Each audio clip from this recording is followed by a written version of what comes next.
কিভাবে ঘটছে? তারা সোনা দিয়ে শুরু করেছিল, অর্থাৎ কাগজে টাকার বিনিময়ে সোনা পাওয়া যেত। এরপর আসলো ১৯৩৩ সাল, যখন আমাদের তাদের খেলাটা ধরে ফেলার জন্য জেগে ওঠার কথা ছিল, কিন্তু আমরা জাগিনি। তো ১৯৪৪ সালে দ্বিতীয় বিশ্বযুদ্ধের শেষে তারা এই ব্যবস্থাকে একটি আন্তর্জাতিক মুদ্রা ব্যবস্থা তৈরির মাধ্যমে আরও পাকাপোক্ত করে, সুসংহত করে। এই নতুন আন্তর্জাতিক মুদ্রা ব্যবস্থাটি নিউ ইয়র্কের ব্রেটন উডস চুক্তির মাধ্যমে আসে। প্রত্যেক দারুল উলুমের উচিত তাদের ছাত্রদের জন্য ব্রেটন উডস চুক্তি পড়া বাধ্যতামূলক করা। আজকের মুদ্রা অর্থনীতি বোঝার জন্য এবং সুদের বিষয়টা বোঝার জন্য আপনাকে অবশ্যই ব্রেটন উডস চুক্তি পড়তে হবে। এটা কি দারুল উলুমে পড়ানো হয়? না, হয় না। ব্রেটন উডসে তারা কি করেছিল? তারা বলল, এখন থেকে আর কোনো কাগজে টাকার বিনিময়ে সোনা পাওয়া যাবে না। শুধু একটি দেশের কাগজে টাকাকে সোনার বিনিময়ে পাওয়া যাবে, বাকিগুলো নয়। যে কাগজটি বেছে নেওয়া হয়েছিল তা হল মার্কিন ডলার, অর্থাৎ মার্কিন ডলারের বিনিময়ে সোনা পাওয়া যাবে, কিন্তু স্টার্লিং পাউন্ড বা পাকিস্তানি রুপি বা ইন্দোনেশিয়ান রুপিয়া বা অস্ট্রেলিয়ান ডলারের বিনিময়ে নয়। না, শুধু একটি। এটা ছিল টাকার বিশ্বাসযোগ্যতার ওপর এক বিরাট আঘাত। দ্বিতীয়ত তারা যেটা করল তা হল তারা ঘোষণা দিল যে শুধুমাত্র সরকারই আঙ্কেল স্যামের কাছে কাগজে টাকা নিয়ে সোনার জন্য আসতে পারবে, আপনি বা আমি পারব না। শুধু সরকার, শুধু কেন্দ্রীয় ব্যাংক। ফলে পুরো ব্যবস্থাটা তার ৯৯% বিশ্বাসযোগ্যতা হারিয়ে ফেলল। মাত্র ১% বিশ্বাসযোগ্যতা বাকি ছিল, কিন্তু ওই লোকগুলো তখনও হালুয়া খাচ্ছিল। ১% বিশ্বাসযোগ্যতা বাকি ছিল সরকার এবং কেন্দ্রীয় ব্যাংকগুলো আঙ্কেল স্যামের কাছে তাদের মার্কিন ডলার নিয়ে গিয়ে সোনা দাবি করতে পারত। ১৯৪৪ থেকে ৭১ সাল পর্যন্ত কেউই তা করেনি। ৬০-এর দশকের শেষের দিকে ভিয়েতনাম যুদ্ধ শুরু হয়, আর আঙ্কেল স্যাম যুদ্ধের খরচ জোগাতে প্রচুর কাগজে টাকা ছাপালো। আর সেই কাগজের পেছনে রেসপাল্ডো বা ব্যাকিং দেওয়ার মতো সোনা আঙ্কেল স্যামের কাছে ছিল না। ব্রেটন উডসে তারা সোনার দাম প্রতি আউন্স $৩৫ নির্ধারণ করে দিয়েছিল। এটা ব্রেটন উডস যুক্তিতেই আছে। আঙ্কেল স্যামের কাছে এত কাগজের রেসপাল্ডো দেওয়ার মতো সোনা ছিল না। তো ১৯৭১ সালের সেপ্টেম্বরে ব্রিটিশ সরকার সম্ভবত এক শুক্রবারের সন্ধ্যায় $৩ বিলিয়ন মার্কিন ডলার নিয়ে এসে বলল, আঙ্কেল স্যাম, আমরা সোনা চাই। আঙ্কেল স্যাম বুঝতে পারছিল যে খেলা শেষ, কারণ সোমবার সকালেই লাইনের সামনে কে এসে দাঁড়াবে? সৌদি আরবের পেছনে কে? কুয়েত। আর তাদের পেছনে থাকবে দেশগুলোর সরকার আর কেন্দ্রীয় ব্যাংকগুলোর এক লম্বা লাইন, আমরা সোনা চাই। তাই রিচার্ড নিক্সন ক্যাম্প ডেভিডে চলে গেলেন এবং রবিবারে আমেরিকানদের উদ্দেশ্যে ভাষণ দিয়ে বললেন, আমরা কথা দিয়েছিলাম, কিন্তু আমাদের কথা রাখার কোনো বাধ্যবাধকতা নেই। আমরা কথা দিয়েছিলাম, কিন্তু আমাদের কথা রাখার কোনো বাধ্যবাধকতা নেই। আমরা এখন থেকে আর কেন্দ্রীয় ব্যাংকগুলোকে কাগজে টাকার বিনিময়ে সোনা দেওয়ার ব্রেটন উডস চুক্তি মেনে চলতে বাধ্য নই। আর তাই ৭১ সালের সেপ্টেম্বর মাস থেকে যারা এতদিন হালুয়া খাচ্ছিলেন তাদের জন্য এটা নতুন খবর হতে পারে। কাগজে টাকার সাথে সোনার আর কোনো আইনি সম্পর্ক নেই, সেটা শেষ হয়ে গেছে। এখন যারা দুনিয়া শাসন করতে চায় তাদের শুধু টাকাকে নিয়ন্ত্রণে নিলেই চলবে। যে কেউ টাকাকে নিয়ন্ত্রণ করতে পারবে সেই দুনিয়া শাসন করতে পারবে। আর আপনারা জানেন, যখন মাসিহ আসবেন তখন তিনি দুনিয়া শাসন করবেন। কিন্তু তারা সেই মাসিহকে প্রত্যাখ্যান করেছিল, বলেছিল, দেখো সে একজন জারদ সন্তান। তারপর বলল, দেখো সে তো ক্রুশে মারা গেছে, তাই সে মাসিহ হতে পারে না।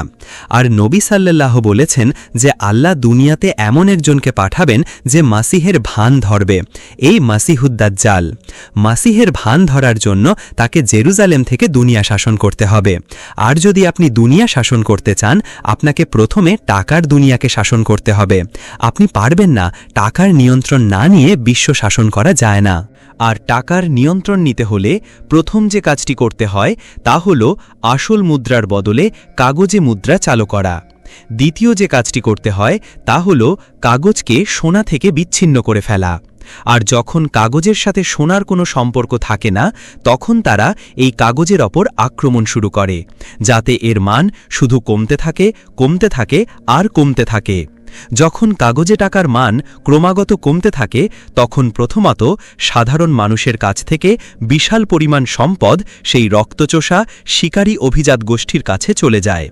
দ্বিতীয়ত যা ঘটে তা হল দাম বাড়ার কারণে মজুরির মান কমে যায়। মজুরির মান কমে যাওয়ায় মানুষ তখন দাস মজুরি নামক এক ব্যবস্থায় বন্দী হয়ে পড়ে। দাস মজুরি।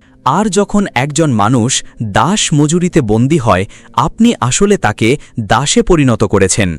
যখন আপনি একটি জাতিকে দাসে পরিণত করেন, তখন আপনি তাদের নিয়ন্ত্রণ করতে পারেন, আপনি তাদের শাসন করতে পারেন। আমি আশা করি কেউ যদি ইয়াসির আরাফাতকে এই শিক্ষাটা দিতে পারত। আজ সারা বিশ্বে এই ধরনের সুদের কারণে এমন সুদ যা আসল মুদ্রা নয় বরং কাগজে মুদ্রা নিয়ে করা হয়, আজ সারা বিশ্বে শুধু যে অর্থনীতিতে সম্পদ আর ঘুরছে না তাই নয়, পরিস্থিতি তার চেয়েও ভয়াবহ।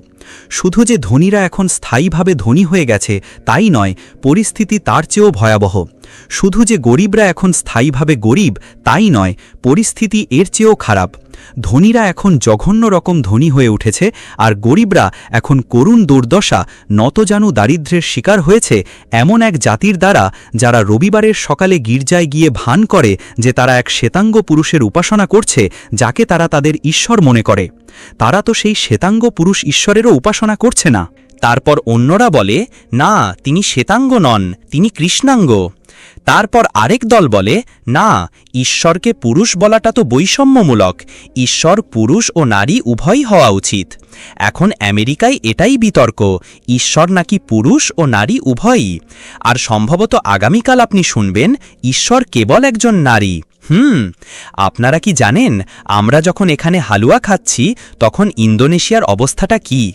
আপনারা কি জানেন ৩ বছর আগে ইন্দোনেশিয়ান রুপিয়ার সাথে কি ঘটেছিল?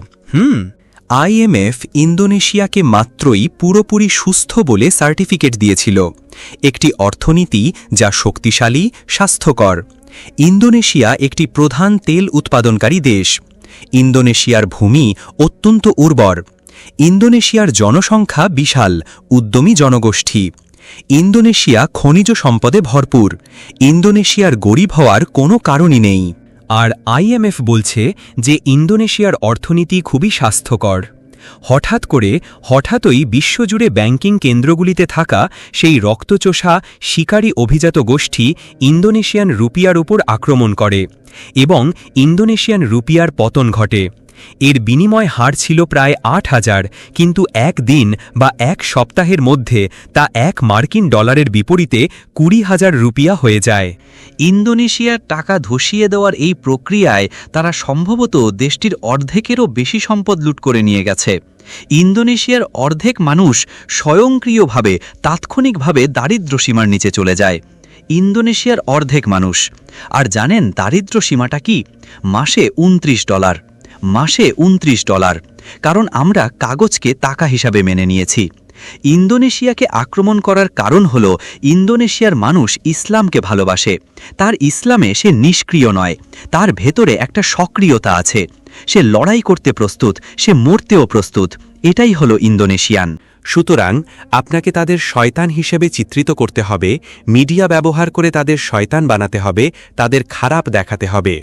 আর দ্বিতীয়ত আপনাকে ভেতর থেকে তাদের গলা কাটতে হবে, তাদের চরম দারিদ্র্য ও দুর্দশার মধ্যে ফেলতে হবে এবং তারপর তাদের দাসত্বে বন্দী করতে হবে।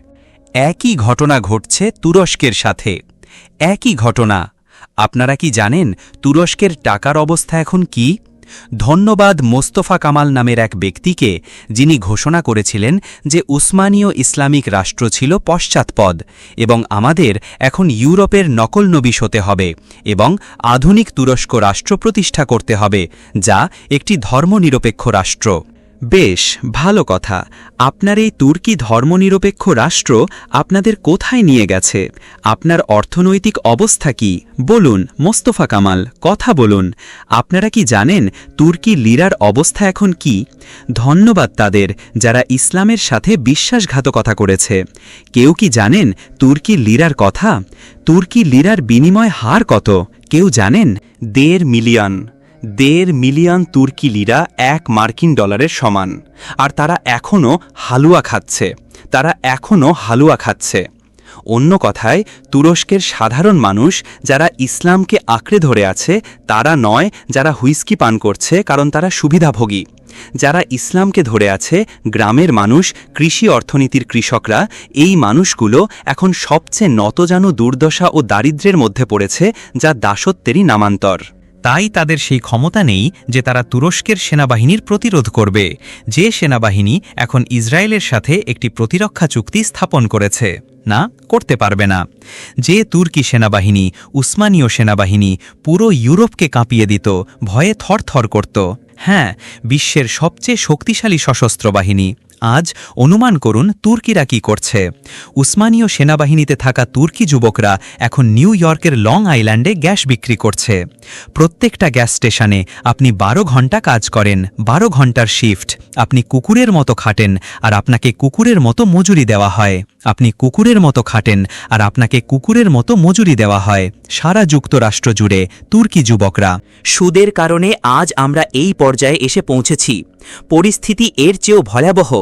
আমার মেয়ে হ্যাঁ, এবং আমার বোন হ্যাঁ, এবং আমার মা হ্যাঁ, এবং আপনার মেয়ে, আপনার বোন এবং আপনার মাও এখন $1 বিক্রি হচ্ছে। $1 আপনি তাকে কিনতে পারেন, সে বিক্রির জন্য প্রস্তুত। রুটি জোগাড় করার জন্য তার শরীর বিক্রি করা ছাড়া আর কোনো উপায় নেই। এবং যখন তার শরীরটা ছিঁড়ে খুঁড়ে ফেলা হচ্ছে তাদের দ্বারা, যারা এখন নিজেদের যৌন লালসা মেটাতে পশুর মতো তার ওপর ঝাঁপিয়ে পড়ছে মাত্র $1 জন্য, আর যখন তার চোখ দিয়ে অশ্রু গড়িয়ে পড়ে, তখন আল্লাহ তাদের সাথে কি করবেন যারা এখনও হালুয়া খাচ্ছে। এটাই আজকের সুদ। আমরা আপনাদের সেই রিবার সাথে পরিচয় করিয়েছি, যা হলো সুদে টাকা ধার দেওয়া। আমরা আপনাদের সেই সুদের সাথে পরিচয় করিয়েছি, যা হলো এক কথায় লুট। আমরা আগের লেকচারগুলিতে বলেছি যে এক সময় যে বেতন দিয়ে আপনি একটি উট কিনতে পারতেন, সেই বেতন দিয়ে এখন আপনি একটি মুরগি কিনতে পারেন। কিন্তু এমন এক আগামীকাল আসছে যখন আপনি একটা মুরগিও কিনতে পারবেন না। আপনি শুধু এটাকে ওয়ালপেপারের মতো ব্যবহার করতে পারবেন। ওয়ালপেপার। অন্য কথায়, আমরা এই আন্তর্জাতিক মুদ্রা ব্যবস্থার সম্পূর্ণ পতনের আশঙ্কা করছি। এই প্রতারণাপূর্ণ আন্তর্জাতিক মুদ্রা ব্যবস্থা, যা আমাদের সর্বশান্ত করার জন্য তৈরি করা হয়েছিল এবং যা এখন আমাদের সর্বশান্ত করে ফেলেছে, আর তাই এখন এর পতন ঘটবে। সেপ্টেম্বরের 11 তারিখ মার্কিন ডলার এবং মার্কিন অর্থনীতির পতন ঘটাতে পারত।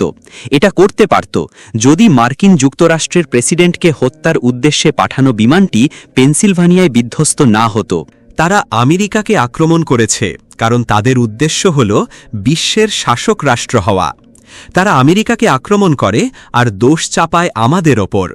কিন্তু জানেন কি, আরেক দিন আসবে, আর এক আদালতে, আর এক বিচারকের সামনে, আর সেই দিন CNN আর গাধার মতো চেঁচাতে পারবে না। তাদের মহামান্যগণ এবং তাদের আদালত বসবে আরেক বিচারকের সামনে, এবং সেই দিন CNN আর গাধার মতো চিল্লাতে পারবে না। বড় বড় কর্তা আর সম্রাটদের বলা হবে, চুপ করো। লিমানিল মুলকুল ইয়াউম, আজকের কর্তৃত্ব কার? লিল্লাহিল ওয়াহিদিল কাহ্হার, একমাত্র পরাক্রমশালী আল্লাহর। সেদিন ইয়াউমা ইদিন তুহাদ্দিসু আখবারাহা, সেদিন এই পৃথিবী তার সব খবর বলে দেবে। আর আজ যারা ধোঁকাবাজিতে পিএইচডি করেছে, তারা যা কিছু লুকিয়ে রেখেছে, সেদিন সব প্রকাশ হয়ে যাবে। এবং আমরা জানতে পারব কারা 11 সেপ্টেম্বর আমেরিকায় হামলা করেছিল এবং এর দোষ মুসলমান আর আরবদের ওপর চাপিয়ে দিয়েছিল। আমেরিকান ডলার এখনও পতন ঘটেনি, কারণ সোনার দাম কৃত্রিমভাবে ধরে রাখা হয়েছে। কিন্তু এমন একটা আঘাত আসতে চলেছে যা আমেরিকান ডলারকে মাটিতে নামিয়ে আনবে, এর পতন ঘটাবে। আর যখন আমেরিকান ডলারের পতন হবে, তখন কাগজের টাকার এই পুরো জগৎটাই ভেঙে পড়বে। যখন কাগজের টাকার পুরো জগৎ ভেঙে পড়বে, তখন টাকা হিসাবে কি চলবে? হ্যাঁ, যখন কাগজের টাকা শেষ হয়ে যাবে, তখন টাকা কি হবে? প্লাস্টিক। ঠিক, প্লাস্টিক মানে হলো ইলেকট্রনিক টাকা। ঠিক আছে, প্লাস্টিক হলো ইলেকট্রনিক টাকার প্রতীক। এই প্লাস্টিক কারা চালু করে? সরকার না, সরকার করে না। ব্যাংকগুলো প্লাস্টিক কার্ড ইস্যু করে। ভিসা, মাস্টার কার্ড, ব্যাংক এই প্লাস্টিক ইস্যু করে। ফলে সরকারগুলোর আর কাগজের টাকা বানানোর সুযোগ থাকবে না। সেই দিন শেষ।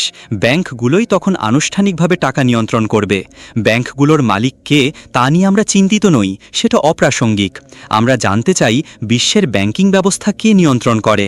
আর এটা কোনো রাষ্ট্রদ্রোহিতা নয় যদি আমি সত্যিটা বলি যে ইহুদিরাই বিশ্বের ব্যাংকিং ব্যবস্থা নিয়ন্ত্রণ করে। আমরা বনি ইসরায়েলের কথা বলছি না, আমরা ইউরোপীয় ইহুদিদের কথা বলছি। সেই বিশ্বের ব্যাংকিং ব্যবস্থা নিয়ন্ত্রণ করে। যদি আমাকে সত্যি কথা বলতে দেওয়া না হয় তাহলে আমাকে বলুন, আমি আমার সুটকেস গুছিয়ে চলে যাই।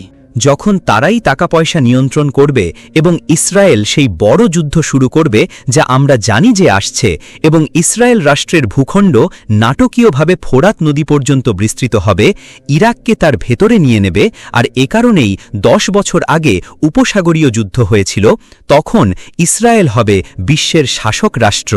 ইসরায়েল বিশ্বের শাসক রাষ্ট্র হতে পারবে না যদি না তারা বিশ্বের টাকা নিয়ন্ত্রণ করতে পারে। আর আমরা যদি সুদের দরজা খুলে না দিতাম তাহলে ইসরায়েল কখনোই টাকা নিয়ন্ত্রণ করতে পারত না। তাই এখন আমরা আমাদের নিজেদের অবহেলার ফল ভোগ করছি। কিন্তু শেষ সময়ে যখন মাসিহ আদ-দাজ্জাল, মনে রাখবেন মাসিহ আদ-দাজ্জাল হল আল্লাহর সৃষ্টি একটি জীব, কোনো সিস্টেম বা সভ্যতা নয়, আল্লাহর সৃষ্টি করা একটি জীব, এবং একদিন সেই জীব একজন মানুষের রূপে আমাদের সামনে আসবে। আপনারা তাকে দেখবেন। সে হবে একজন ইহুদি, একজন যুবক, শক্তিশালী গড়নের, কোঁকড়ানো চুলওয়ালা, এবং সে জেরুজালেম থেকে বিশ্ব শাসন করবে। ইসরায়েল বিশ্বের শাসক রাষ্ট্র হওয়ার পরেই যা খুব শীঘ্রই ঘটতে চলেছে। কিন্তু ঠিক সেই সময়ে যখন মাসিহ আদ-দাজ্জাল জেরুসালেম থেকে বিশ্ব শাসন করবে, ঠিক সেই সময়েই ইমাম মাহদির আগমন ঘটবে। ঠিক সেই সময়েই মারিয়ামের পুত্র ঈসা আলাইহিসসালাম অবতরণ করবেন। এবং তারপর কি হবে? কিছু হাদিস আছে যা আমার বইতে উল্লেখ করা হয়েছে, আপনারা সেখানে পাবেন। নবী সাল্লাল্লাহু আলাইহি ওয়াসাল্লাম বলেছেন, পৃথিবী তার ভেতর থেকে সোনা ও রূপার স্তম্ভ উগড়ে দেবে। হ্যাঁ, পৃথিবী থেকে সোনা ও রূপার স্তম্ভ বেরিয়ে আসবে। আসল টাকার প্রচলন নকল টাকাকে তাড়িয়ে দেয়। নকল টাকা কখনোই আসল টাকার সাথে প্রতিযোগিতা করতে পারে না। ফলে ইলেকট্রনিক টাকার পুরো আন্তর্জাতিক মুদ্রা ব্যবস্থা ভেঙে পড়বে যখন আসল টাকা আসবে। সহিহ বুখারীতে হাদিস আছে, ঈসা আলাইহিসসালাম সম্পদ বন্টন করবেন, এত সম্পদ বিলি করবেন যে কেউ জাকাত গ্রহণ করবে না। হাদিসে আছে যে ইমাম মাহদি সম্পদ বিতরণ করবেন, প্রচুর সম্পদ বিলিয়ে দেবেন। কি দেবেন? American dollar? নাকি অস্ট্রেলিয়ান ডলার? না, গাধাদের জন্য বানানো এই কাগজ নয়, আসল টাকা, সোনা এবং রূপা। যতদিন আপনারা এই বৈশ্বিক অর্থনীতির জালে আটকা থাকবেন, এটা ছিল গতরাতের লেকচারের বিষয়, বিশ্বায়ন, ততদিন আপনারা আরও গরিব থেকে গরিবতর হতে থাকবেন। আপনাদের নিঃস্ব করে দেওয়া হবে, আপনাদের সব কিছু কেড়ে নেওয়া হবে, আপনারা ঈমান হারাবেন, এবং আপনারা এমন এক নদীতে ভেসে যাবেন যেখান থেকে আর ফেরা যায় না, সোজা জাহান্নামে। এখান থেকে বাঁচার একমাত্র উপায় হল এই বৈশ্বিক অর্থনীতি এবং সমাজ থেকে নিজেকে বিচ্ছিন্ন করা। নবী সাল্লাল্লাহু আলাইহি ওয়াসাল্লাম বলেছেন, এমন এক সময় আসবে যখন মানব জাতির মধ্যে এমন একজনও থাকবে না যে রিবা বা সুদ খাবে না। আর যদি কেউ বলে যে সে সুদ খাচ্ছে না, তবুও সুদের ধুলো বা বাষ্প তার উপর পড়বেই। আমার মতে আমরা সেই সময়ে এসে পৌঁছেছি যখন এই ভবিষ্যৎবাণীটি পূরণ হয়েছে। যারা এতদিন হালুয়া রুটি খাচ্ছেন, আপনি তাদের মতামত জিজ্ঞেস করতে পারেন। সুতরাং আমরা এখন এমন এক পর্যায়ে আছি যেখানে সুদ সারা বিশ্বের অর্থনীতিকে পুরোপুরি নিয়ন্ত্রণ করছে।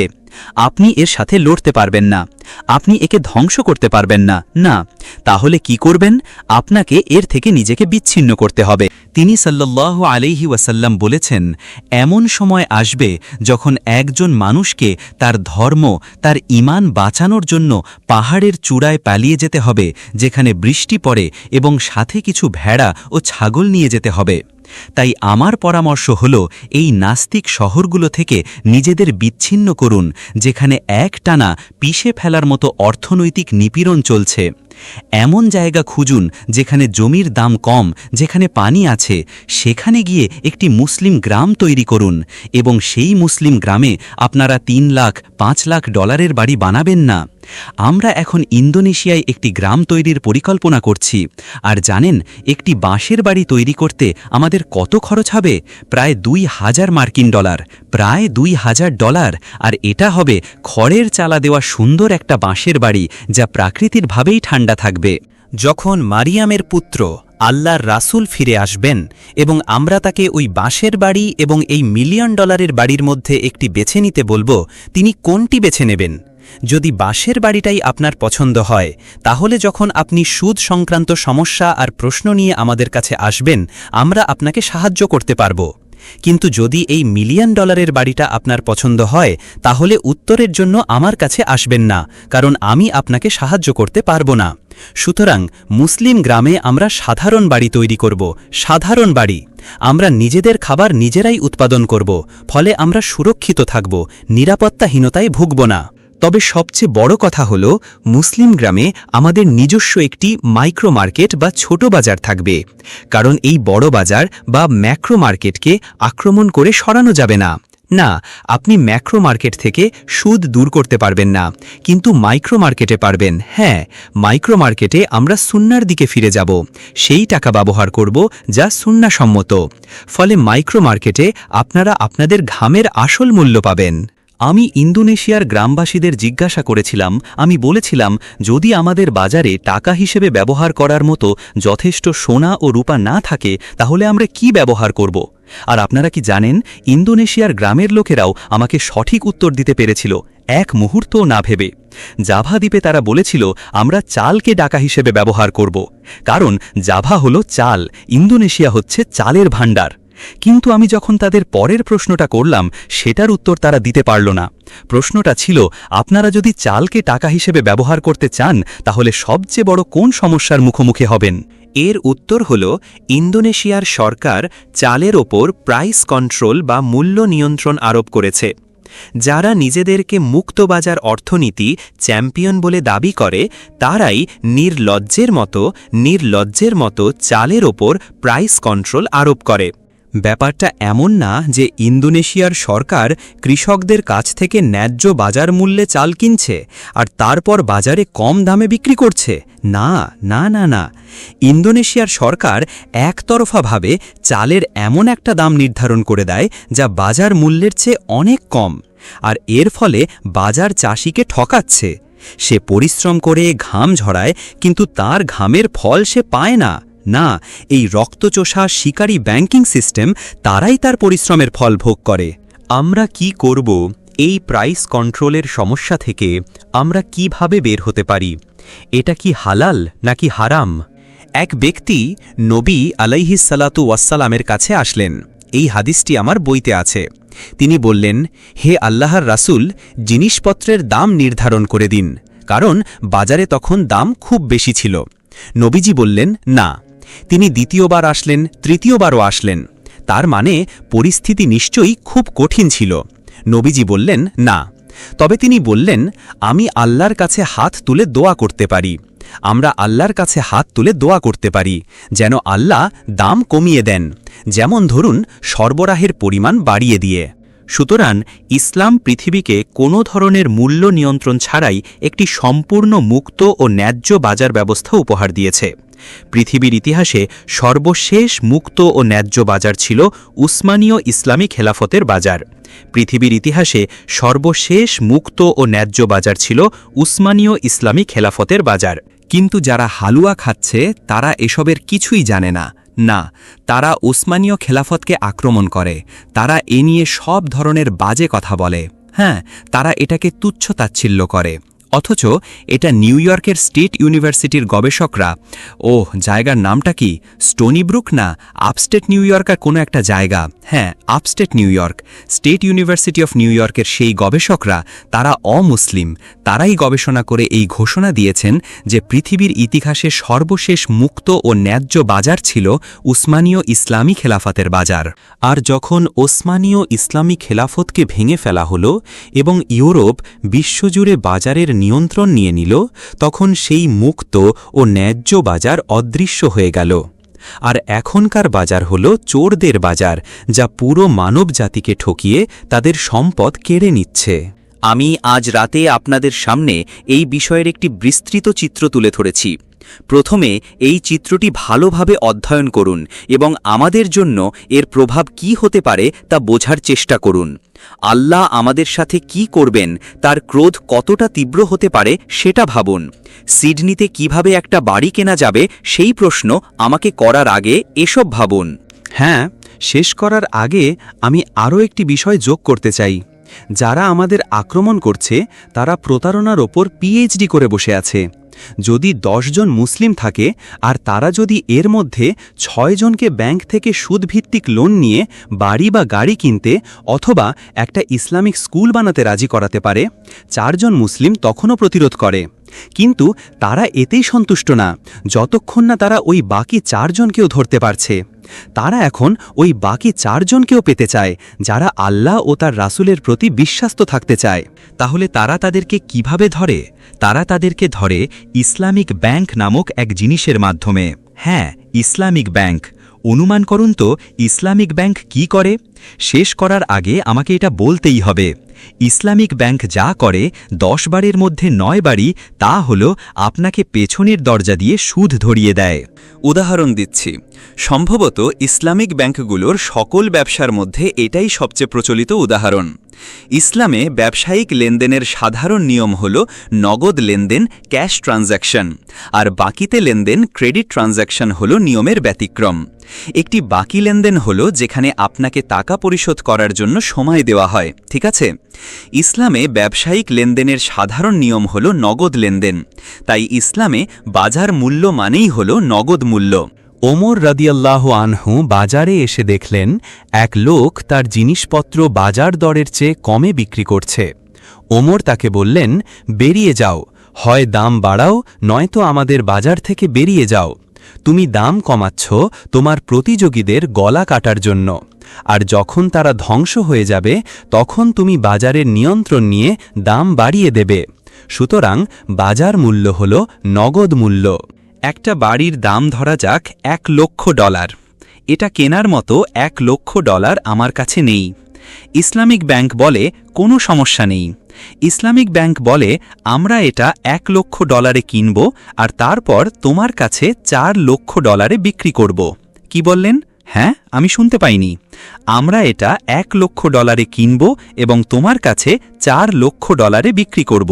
হ্যাঁ, আমি কেন আপনার কাছ থেকে $4,00,000 কিনব যখন এটা বাজারে $1,00,000 পাওয়া যাচ্ছে? যদি আমাকে নগদেই কিনতে হয় তাহলে তো আমার জন্য কারো উচিত একজন মনোরোগ বিশেষজ্ঞের সাথে সাক্ষাতের ব্যবস্থা করা। হ্যাঁ, আমি তো মানসিকভাবে অসুস্থ। না না না, আপনি তো আমার কাছ থেকে নগদে কিনছেন না, এটা একটা বাকি লেনদেন, ক্রেডিট ট্রানজ্যাকশন। ও আচ্ছা, তাহলে আমি আপনাকে $4,00,000 দেব আর আপনি আমাকে পরিশোধ করার জন্য 20 বছর সময় দেবেন। আমি অতিরিক্ত $3,00,000 কেন দিচ্ছি? কেন? এই প্রশ্নের একটাই সৎ উত্তর আছে, বাকি সব উত্তর ডাস্টবিনে ফেলার যোগ্য। আমি অতিরিক্ত $3,00,000 শুধুমাত্র এই কারণেই দিচ্ছি যে আপনি আমাকে পরিশোধ করার জন্য 20 বছর সময় দিয়েছেন। এটাই একমাত্র কারণ। আর তাই সময় সমান টাকা। আপনি সময়ের মাধ্যমে টাকা আয় করছেন, আর এটাই হলো সুদ। কিন্তু ইসলামিক ব্যাংক বলে, না, এখানে তো টাকা ধার দেবার কোনো ব্যাপার নেই, কোনো লোন নেই, এটা মুরাবাহা। মুরাবাহা, যেখানে ক্রেতা এবং বিক্রেতা উভয়েই বর্ধিত মূল্যে বিক্রয় মূল্যের ব্যাপারে একমত হয়। মুরাবাহা না, এটা মুরাবাহা না, এটা হলো পেছনের দরজা দিয়ে সুদ। আজ বিশ্বজুড়ে ইসলামিক ব্যাংক, ইসলামিক আর্থিক প্রতিষ্ঠানগুলো মুরাবাহা ফেরি করে বেড়াচ্ছে এবং ঘোষণা দিচ্ছে যে এটা একটি হালাল লেনদেন, আর এর জন্য মুফতিরও কোনো অভাব নেই। আপনি যদি এই মুরাবাহা নিয়ে সন্তুষ্ট থাকেন, আমাকে থামানোর জন্য আমাকে নিযুক্ত করা হয়নি, না। কিন্তু আপনারা যারা দেখতে পাচ্ছেন যে এটা পেছনের দরজা দিয়ে সুদ, আপনারা এটা এড়িয়ে চলবেন। তারা আপনাকে সামনের দরজা দিয়ে ধরতে পারেনি, তাই তারা আপনাকে পেছনের দরজা দিয়ে ধরতে চায়। আর তারপর সুদ লুকানোর আরেকটি বিখ্যাত পদ্ধতি হল লিজ। কিন্তু সুদটা লিজ চুক্তির মধ্যেই লুকানো থাকে। আপনি যে দামে জিনিসটি লিজ নিচ্ছেন সেই দামের মধ্যেই সুদ অন্তর্ভুক্ত থাকে। সুতরাং যেখানে আপনি ভাবছেন যে এটি একটি সাধারণ লিজ বা ভাড়ার চুক্তি, এটি তার চেয়েও বেশি কিছু। এটি এমন একটি ভাড়ার চুক্তি যার ভাড়ার মধ্যেই সুদ যোগ করা আছে। অতএব পেছনের দরজা দিয়ে আসা সুদের ফাঁদে নিজেকে পড়তে দেবেন না। আমরা যদি এটা করি, মানে সুদে ঋণ নিই বা দিই কিংবা আমাদের টাকা ফিক্সড ডিপোজিটে রাখি, তাহলে কি হবে? আমি শেষ একটি হাদিস বলছি এবং এরপর আমরা আলোচনা শেষ করব। এর পরিণতি আমাদের জন্য কি? এই হাদিসটিকেও বদলাতে পারবে না। না, এটি একটি সহি হাদিস। নবী মোহাম্মদ সাল্লাল্লাহু আলাইহি ওয়াসাল্লাম 4 জনকেই অভিশাপ দিয়েছেন এবং বলেছেন যে তারা সবাই সমান অপরাধী। তিনি 4 জনকেই অভিশাপ দিয়েছেন এবং বলেছেন যে তারা সবাই সমান অপরাধী। যে রিবা বা সুদ গ্রহণ করে, যে সুদ দেয়, যে এই লেনদেনটি লিখে রাখে এবং 2 জন সাক্ষী, এবং তিনি বলেছেন তারা সবাই সমান অপরাধী। যদি তারা সবাই সমান অপরাধী হয় তাহলে এর মানে কি? এর শাস্তি কি? যে সুদ গ্রহণ করে তার শাস্তি কি? এটি কোরআনের শেষ নাজিল হওয়া আয়াতে আছে, ওয়ামান আদা ফাউলাইকা আসহাবুন নার হুম ফিহা খালিদুন। এই আয়াত নাজিল হওয়ার পরেও যদি আপনি সুদ গ্রহণ করেন তাহলে আপনি কেবল জাহান্নামেরই নন, বরং তার চেয়েও বেশি। আপনি সেখানে চিরকাল থাকবেন, চিরকাল। এটাই হলো সুদ গ্রহণকারীর শাস্তি। তাহলে যে সুদ দেয় তার শাস্তি কি? সে সুদে টাকা ধার করে বাড়ি কিনেছে এবং এই লেকচার শোনার পরেও সে তওবা করবে না। সে বাড়ি ফিরে গিয়ে তার স্ত্রীর সাথে বসে বলবে না যে আমরা পাপ করেছি, আমাদের এ থেকে বেরিয়ে আসতে হবে, আমাদের অবশ্যই তওবা করতে হবে, আমাদের আল্লাহর কাছে ইস্তেগফার করতে হবে এবং যত তাড়াতাড়ি সম্ভব এই সুদ থেকে বেরিয়ে আসতে হবে। না না, সে এসব মানতে রাজি না। সে প্রতি মাসে সুদের টাকা আর বাড়ির মর্টগেজ পরিশোধ করার জন্য চেক লিখে যাবে। নবীজি বলেছেন তার পাপ সুদ গ্রহণকারীর সমান। আর যে ব্যাংকে কাজ করে, এই লেনদেনগুলো লিপিবদ্ধ করে, তার কি হবে? তার পাপ সুদ গ্রহণকারীর সমান। যে এই লেনদেনের সাক্ষী থাকে, তার কি হবে? তার পাপ সুদ গ্রহণকারী বা সুদখোরের সমান। যদি তাদের পাপ সমান হয় তাহলে এটা স্পষ্ট যে তাদের শাস্তিও সমান হতে হবে। তারা সবাই জাহান্নামে প্রবেশ করবে এবং সেখানে চিরকাল থাকবে। আমরা আল্লাহ সুবহানাহু ওয়া তাআলার কাছে দোয়া করি যেন তিনি আমাদের প্রতি দয়া করেন এবং এই বিষয়টি বুঝতে আমাদের সাহায্য করেন। আমরা অতীতে যা করেছি তার জন্য তিনি যেন আমাদের ক্ষমা করে দেন এবং সুদবিহীন জীবনযাপন করার চেষ্টায় তিনি যেন আমাদের সাহায্য করেন। এমন কোনো পরিস্থিতি আছে কি যেখানে সুদ জায়েজ বা অনুমোদিত? আল্লাহ সুবহানাহু ওয়া তাআলা কোরআনে জারুরাত বা চরম প্রয়োজনের একটি নীতি দিয়েছেন। যখন এমন পরিস্থিতি আসে যা জারুরাত হিসেবে গণ্য হয়, তখন একজন মুসলিমের জন্য জীবন বাঁচাতে লাহমুল খিনজির বা শূকরের মাংস খাওয়া জায়েজ হয়ে যায়। সুতরাং সুদের নিষেধাজ্ঞার ক্ষেত্রেও যখন একজন মুসলিম এমন পরিস্থিতির মুখোমুখি হয় যে তার জন্য আর কোনো পথই খোলা নেই, বিলকুল কোনো পথই নেই, তখন সে জারুরাতের নীতি প্রয়োগ করতে পারে। কিন্তু যদি তার জন্য অন্য কোনো উপায় থাকে, যেমন সে যদি সিডনি ছেড়ে মেলবোর্নে গিয়ে খাবার জোগাড় করতে পারে কারণ সেখানে খাবার পাওয়া যায়, তাহলে সে সিডনিতে শূকরের মাংস খেতে পারবে না। না, যখন সে খাবার জোগাড় করতে আর কোথাও যেতে পারবে না, কোথাও না, শুধুমাত্র তখনই সে শূকরের মাংস খেতে পারবে।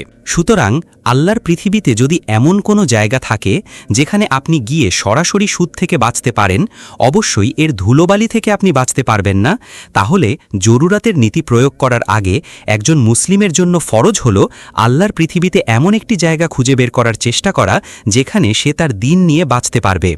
নবী সাল্লাল্লাহু আলাইহি ওয়াসাল্লাম বলেছেন, এমন সময় আসবে যখন একজন মানুষকে তার দিন বাঁচানোর জন্য কিছু ভেড়া ও ছাগল নিয়ে পাহাড়ের দিকে পালিয়ে যেতে হবে।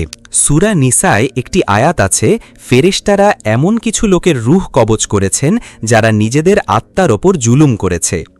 এই লোকদের জাহান্নামের দিকে নিয়ে যাওয়া হচ্ছে।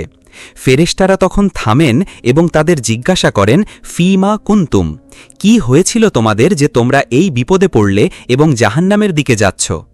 এই লোকেরা উত্তর দেয়, আমাদের কোনো বিকল্প ছিল না, আমাদের জন্য কোনো পথ খোলা ছিল না। কুন্না মুস্তাদআফিনা ফিল আরদ, আমরা পৃথিবীতে অসহায় ছিলাম, কোনো উপায় ছিল না। এর জবাবে ফেরেশতারা বলেন, আলাম তাকুন আরদুল্লাহি ওয়াসিআতান ফাতুহাজিরু ফিহা, আল্লাহর জমিন কি এতটা প্রশস্ত ছিল না যে তোমরা হিজরত করে অন্য কোথাও চলে যেতে পারতে, যেখানে তোমরা তোমাদের দিন রক্ষা করতে পারতে? শুধুমাত্র যখন সেই বিকল্পটিও আপনার জন্য বন্ধ হয়ে যাবে, আপনি এমনকি কিছু ভেড়া ছাগল নিয়ে পাহাড়েও যেতে পারবেন না, কোথাও পালাতে পারবেন না, শুধুমাত্র তখনই আপনি চরম প্রয়োজনের নীতিটি প্রয়োগ করতে পারবেন। এটা খাবারের মতো নয়। খাবার ছাড়া আপনি 24 বা 48 ঘন্টার মধ্যেই অসহায় হয়ে পড়বেন। তখন যদি আপনার কাছে কোনো খাবার না থাকে এবং আপনি মারা যাচ্ছেন, তবে আপনি শূকরের মাংস খেতে পারেন। আর কোনো প্রশ্ন? হ্যাঁ। আসসালামু আলাইকুম। যদি কোনো ব্যক্তি খ্রিস্টান বা অন্য কোনো ধর্মের অনুসারী থাকে এবং সে একটি ফ্ল্যাট বা বাড়ি কেনে, তারপর সে মুসলিম হয়, তাহলে তার জন্য সবচেয়ে ভালো কাজ কি হবে? ওয়ালাইকুমুসসালাম ওয়ারাহমাতুল্লাহ। আপনি খ্রিস্টান ছিলেন বা মুসলিম ছিলেন এবং বাড়ি কিনেছেন, তাতে কিছু যায় আসে না। আল্লাহ বলেন, ফামান জাআহু মাউইদাতুম মির রাব্বিহি ফান্তাহা, যার কাছে এখন তার রবের পক্ষ থেকে উপদেশ ও সতর্কবার্তা পৌঁছেছে, যেমন আজ রাতে এই মসজিদে, এবং ফান্তাহা, সে এখন সুদ থেকে বেরিয়ে আসার নিয়ত করে, এবং সেই নিয়ত করার পর আপনি এখন পূর্ণ গতিতে তা থেকে বেরিয়ে আসার চেষ্টা শুরু করেন, ফালাহু মা সালাফ ওয়া আমরুহু ইলাল্লাহ। অতীতে সুদের মাধ্যমে যদি আপনি কোনো লাভ করে থাকেন, তবে তা আপনাকে ছেড়ে দিতে বলা হবে না। ইসলামিক রাষ্ট্র এর জন্য আপনার পেছনে লাগবে না, এবং আপনার বিষয়টি এখন আল্লাহর আদালতে চলে গেছে। তবে এই লেকচার শোনার পরেও যদি আপনি সুদে ডুবে থাকেন, তাহলে ফাউলাইকা আসহাবুন্নার হুম ফিহা খালিদুন। সুতরাং প্রথম যে কাজটি আপনাকে করতে হবে তা হল আপনার অন্তরে এই নিয়ত করা, হে আল্লাহ, আমি স্বীকার করছি যে সুদের মধ্যে প্রবেশ করে আমি পাহাড় সমান পাপ করেছি। আমি আপনার ক্ষমা প্রার্থনা করছি এবং এ থেকে বেরিয়ে আসার জন্য তৌবা করছি। এবং নিয়ত করার পর আপনি যত তাড়াতাড়ি সম্ভব তা থেকে বেরিয়ে আসার জন্য সর্বোচ্চ চেষ্টা চালিয়ে যাবেন। হ্যাঁ, আপনি লিজ এবং ভাড়ার কথা বলেছেন। আপনি তো এখন আপনার বাড়ি বিক্রি করে দিয়েছেন, আলহামদুলিল্লাহ, কিন্তু এখন তো আপনি ভাড়া থাকবেন। ঠিক আছে, আমি নিউ ইয়র্কে একটি অ্যাপার্টমেন্ট ভাড়া নিয়ে থাকতাম। আমি নিউ ইয়র্কে 10 বছর এবং মায়ামিতে 1 বছর থেকেছি। কখনো বাড়ি কিনিনি। এটি একটি 2 বেডরুমের অ্যাপার্টমেন্ট ছিল এবং আমি নিউ ইয়র্কে প্রতি মাসে $1000 ভাড়া দিতাম। কিন্তু আমি জানি যে আমি যে $1000 ভাড়া দিচ্ছি তার মধ্যে আমার বাড়িওয়ালার সুদের অংশও আছে, কারণ সে সুদে ব্যাংক লোন নিয়ে বাড়িটি কিনেছিল। সুতরাং আমি তার হয়ে তার সুদ পরিশোধ করছি, তাই আমি পরোক্ষভাবে সুদের সাথে জড়িত। যখন একজন মুসলিম দুটি মন্দের সম্মুখীন হয় এবং কোনো পথ খোলা না থাকে, তখন তাকে অবশ্যই ছোট মন্দটি বেছে নিতে হবে। কিন্তু যখনই তার জন্য সব মন্দ থেকে বেরিয়ে আসার সুযোগ আসে, তাকে অবশ্যই বেরিয়ে আসতে হবে। সুতরাং যদিও আমি একজন সাবেক কূটনৈতিক ছিলাম, যদিও আমি আমার জীবনে 5টি বিশ্ববিদ্যালয়ে পড়েছি, আমার একটি চমৎকার শিক্ষাগত যোগ্যতা ছিল, আমি কখনোই শুধু আমার বিলগুলো পরিশোধ করার মতোই আয় করতাম, এর বেশি না। তাই আমি কখনোই কিছু জমাতে পারতাম না। এরপর আল্লাহ যখন আমাকে সাহায্য করলেন, আমার এই বইগুলো লেখা হলো, সবগুলো বই। আর তখন আমি সবকিছু ছেড়ে ছুড়ে দিয়ে ভাবলাম সারা দুনিয়া ঘুরে বেড়াই, আর আল্লাহ যদি চান এবং বইগুলো বিক্রি হয়, তাহলে হয়তো আমি ছোট্ট এক টুকরো জমি কেনার মতো যথেষ্ট টাকা পেয়ে যাব। আল্লাহ আমাকে সাহায্য করেছেন, আর এখন আমার কাছে জমি কেনার মতো টাকা আছে, ঠিক আছে? আর এখন আমি ভাবি হয়তো আল্লাহ আমাকে আরও সাহায্য করবেন, আর আমি একটা ছোট বাড়ি বানানোর মতো টাকা পেয়ে যাব, খুব ছোট একটা বাড়ি। এখন আমি এই পর্যায়ে আছি। কাজেই যখনই আমার একটা ছোট বাড়ি বানানোর মতো সামর্থ্য হবে, আমি আর ভাড়া থাকব না। যতদিন না আমার সেই সামর্থ্য হচ্ছে, আমার আর কোনো উপায় নেই, আমাকে ভাড়াই থাকতে হবে। কিন্তু আমি পরোক্ষ রিবার মধ্যে আছি, তাই না? কেন? বাড়ির মালিক আর তার ব্যাংক লোনের সাথে আমার কি সম্পর্ক? আমার তো এটা নিয়ে কিছু করার নেই। কিয়ামতের দিন সে কি করছে তার জন্য তো আমার বিচার হবে না। হ্যাঁ, বাড়ির মালিক সরাসরি সুদের সাথে যুক্ত হয়েছে, তাই তাকে ব্যাংকের সাথে করা সেই চুক্তির জন্য জবাবদিহি করতে হবে। ঠিক আছে, কিন্তু আমাকে এই সত্যিটা অস্বীকার করলে চলবে না যে আমি কিন্তু স্বাভাবিক বাজার দরের ভাড়া দিচ্ছি না। যদি অর্থনীতি সুদের ওপর ভিত্তি করে না চলতো তাহলে আমাকে যে ভাড়াটা দিতে হতো তা হয়তো মাসে $600 বা $700 হতো।